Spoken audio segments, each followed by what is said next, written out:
À 6h13, nous ouvrons le kiosque d'Europe 1. Thomas Soto. Le kiosque d'Europe 1 et toutes ses plumes, Marion Calais pour les régions, Jean-Philippe Ballas pour la presse internationale, Axel de Tarlet pour l'écho et Eva Rock devant la télé. Bonjour à tous. Bonjour Thomas. On commence par le canard enchaîné. Cabu décoré par l'Élysée, Cabu célébré par l'armée, Cabu chanté par Johnny, sa tête de Turc. Hommage au désespoir, titre le canard enchaîné. Plus sérieusement, le journal enquête sur un procès verbal introuvable et se demande donc où est passé le PV relatant le repérage effectué par les tueurs 3 mois avant Charlie. C'est la pièce manquante de l'énorme dossier d'instruction de 52 tomes, un rapport signé d'un des 2 policiers chargés de la protection de Charb, l'autre, Franck Brinsolaro, a été tué par les terroristes, et qui donc, ce PV, n'apparaît nulle part. On y lit pourtant l'histoire de ce véhicule stationné en octobre sur une place de livraison située juste devant l'immeuble de Charlie. À bord, un individu qui fumait clope sur clope et semblait parler seul. Ça va leur apprendre à critiquer le prophète, répétait-il. Après coup, le témoin, qui avait même donné l'immatriculation de la voiture, reconnaîtra formellement Chérif Kouachi comme conducteur. Un an après, alors que les questions sans réponse restent nombreuses, le Figaro constate qu'en matière de police, il y a eu de vraies avancées, mais qu'il reste de vraies lacunes. L'économie, il y a 2 façons d'aborder l'économie ce matin, Axel de Tarlet. Les pessimistes qui s'inquiètent et qui regardent la une d'aujourd'hui en France. Pourquoi une autre crise nous menace ? La Chine, exactement. Les leçons de la précédente n'ont pas été tirées. Fébrilité boursière en Asie, donc, et remontée annoncée des taux aux États-Unis suscite une inquiétude majeure et évoque même le spectre d'un nouveau krach. Les optimistes ouvriront plutôt Libé ou La Croix qui nous parle et fait sa une d'ailleurs sur la French Tech à la conquête de l'Amérique. Et puis un tweet relayé par 20 minutes signé Materazzi. Vous vous souvenez Materazzi ? Ah oui, celui qui a donné le coup de boule à Zidane. Mais non, c'est Zidane qui a mis le coup de boule à Materazzi. C'était en finale de la Coupe du Monde 2006. Zidane avait, paraît-il, insulté sa sœur, coup de boule, carton rouge. Et on perd la Coupe du Monde. En tout cas, il commente la nomination de Zizou comme entraîneur du Real sur Twitter, ce fameux Materazzi. Pérez, le président du club, a choisi Zidane sur un coup de tête. Joli. Il fallait oser.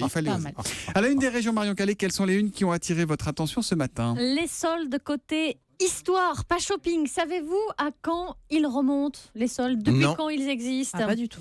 Eh bien, ça remonte à 1830, assure Ouest France. C'est un vendeur d'étoffes parisien qui a mis en place le système pour écouler, paraît-il, ses invendus. Et vous prenez pour Franck Ferrand ? Exactement, j'aime bien. Ça marche pas. À Marseille, fin de partie pour les restaurants du littoral. Le grand ménage continue, titre La Provence. 2 nouveaux établissements ont été démolis en vertu de la loi littorale et ce n'est sans doute pas fini. Des retrouvailles dans le Maine libre, celle d'André et de Félix. André est une habitante de Coulennes dans la Sarthe. Félix, c'est son chat. Il avait disparu depuis 8 ans. Il vient de réapparaître. Il a pu être identifié grâce à son tatouage. On aurait bien un petit chat.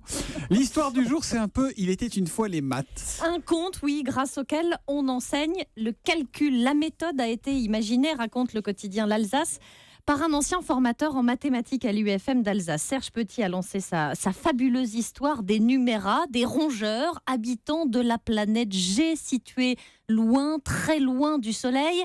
Leur histoire est racontée en fiches, comme autant de chapitres, comme autant de missions dans cette histoire. Rencontre avec le zéro, par exemple, quand les numéras découvrent qu'il leur manque un nombre. Ça permet de comprendre, explique Serge Petit, l'intérêt, la nécessité de ce zéro. Ça répond à la question à quoi ça sert les maths qu'on a tous posé. Exactement, et à travers toute la France, ce sont 10 classes comme ça qui expérimentent la méthode. L'histoire et les personnages plaisent aux enfants, raconte une enseignante. Ils ne se découragent jamais. Ils ont envie d'investiguer, de comprendre et d'aider ces petits rats.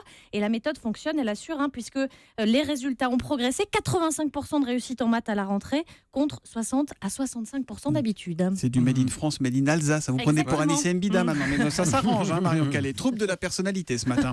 La presse internationale. Jean-Philippe Ballas, ce matin, la Syrie.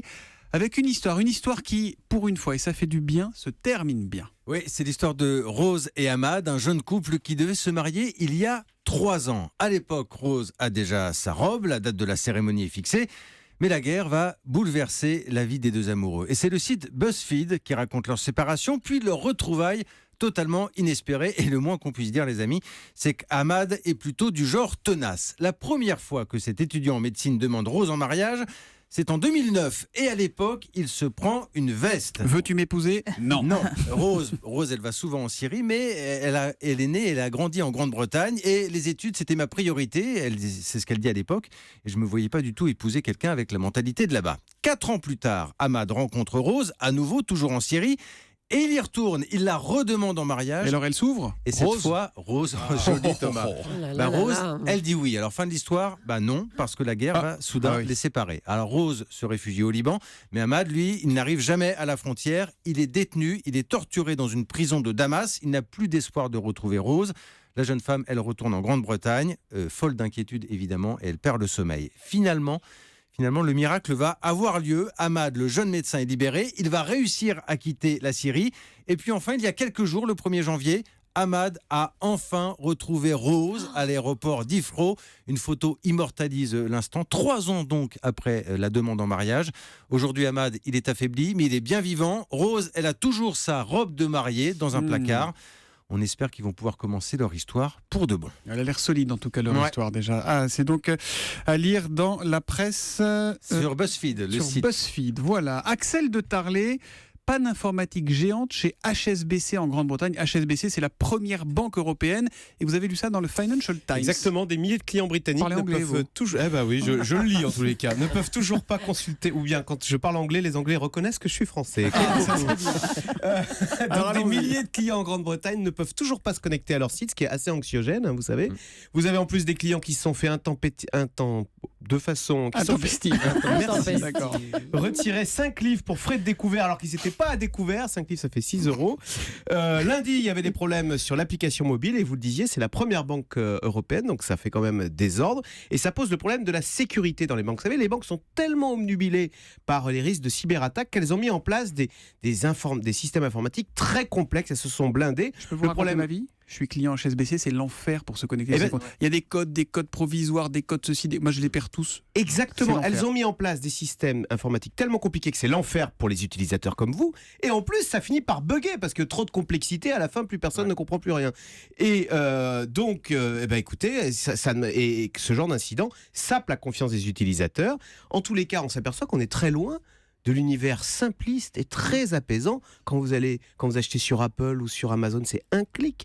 Et le risque, on le voit bien, c'est que si les banques n'arrivent pas cette transition vers les nouvelles technologies, eh bien ce sont les Google, les Apple, elles le font déjà, qui proposeront leurs services bancaires. Et d'ailleurs, Orange, aujourd'hui, annonce une offensive. Orange, spécialiste du téléphone mobile, une offensive dans les services bancaires. Et vous savez que ça a déjà commencé. Orange, en Afrique, compte 15 millions de clients bancaires avec sa formule Orange Pay. Et donc, voilà, c'est ça le risque pour les banques. Et en même temps, nous, les clients, on leur demande de la sécurité aux banques. On est aussi rassurés. Oui, mais visiblement, elles ont du mal à trouver la solution.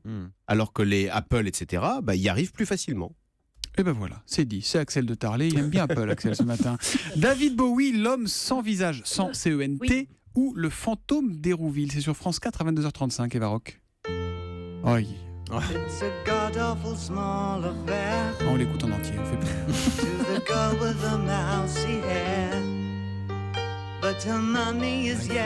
C'est génial, hein ouais. Life on Mars. Exactement. Il entend moins bien, je viens de le dire. Alors, ce que vous saviez peut-être pas, c'est qu'en 1973, David Bowie va débarquer au château d'Hérouville, c'est dans le Val d'Oise, où a été tourné, d'ailleurs, ce documentaire que vous allez pouvoir voir ce soir. C'est un lieu qui est absolument magique, qui est perdu dans la nature et qui a été, entre 1969 et 85, un très grand studio d'enregistrement où se pressaient Elton John, les Pink Floyd et David Bowie. Et un des premiers à croiser Bowie dans ce studio d'enregistrement, c'est l'ingénieur du son Dominique Blanc-Francard. Alors, écoutez ce qu'il dit de Bowie, ça résume parfaitement ce qu'on imagine de l'artiste. Les mecs qui te regardaient dans les yeux, t'as l'impression qu'ils te traversaient avec des lasers, quoi. Incroyable sensation de quelqu'un qui fouille dans ta pensée. C'était très, très... Il y avait seulement par rapport à l'époque un look tellement bizarre, quoi. C'était tellement un martien, juste un personnage qu'on peut pas imaginer être humain, quoi. Alors ça, c'était en 1973 et la rencontre s'est plutôt très bien passée. Le premier enregistrement s'est passé sans problème. 3 ans plus tard, c'est pas la même histoire parce que la drogue a rendu Bowie totalement paranoïaque. Et alors là, c'est Philippe Auliac, qui est photographe et ami de Bowie, qui raconte. Une ambiance de paranoïa où on voulait l'assassiner, on voulait l'empoisonner, la nourriture n'était pas bonne. Il suffit d'aller consulter les archives de l'hôpital de Pontoise, où il fallait fréquemment le soir l'emmener pour des douleurs au ventre. Alors, pour être totalement honnête, le documentaire s'arrête pas là-dessus et sur les déboires de Bowie. Il retrace vraiment la carrière de Bowie sans jamais. D'abord un musicien génial. Et génialissime, mais vraiment génialissime. Alors, le documentaire essaie d'explorer toutes les facettes de chez Bowie qui sont quand même hyper complexes. Il y parvient, même si on reste toujours un peu sur sa fin, parce qu'avec Bowie, il y a toujours cette part de mystère qu'on n'arrive pas à appréhender, mais c'est ce qui fait le documentaire hyper intéressant. Vendredi, il aura 69 ans et le jour de son anniversaire, il sortira son nouvel album. Et je vous propose un extrait de Black Star. How many times does an angel fall? How many people lie instead of talking tall? He trod C'est l'album de Stevie Wonder, ça non? Vous confondez Ah bah. Alors connais ça pas dure, sa voix, et là. oui, mais ça C'est dure bon, hein. 10 minutes, ça part dans tous les sens, c'est absolument incroyable comme morceau. Si vous pouvez l'écouter dès aujourd'hui, en fait, c'est libre sur le net. Et l'album est composé de 7 morceaux. Et écoutez l'iPhone Mars surtout. Écoutez aujourd'hui, prenez le temps d'écouter l'iPhone Mars. Oh, bah réécoutez tous les albums. Oui, c'est Oui. ça. Hein. Tant qu'à Bah, faire. Ouais. Écoutez un peu Europe 1 quand même. Hein. Allez, David Bowie, l'homme sans visage ou le fantôme d'Hérouville, c'est donc ce soir sur France 4 à 22h35. Rideau sur le kiosque, les amis.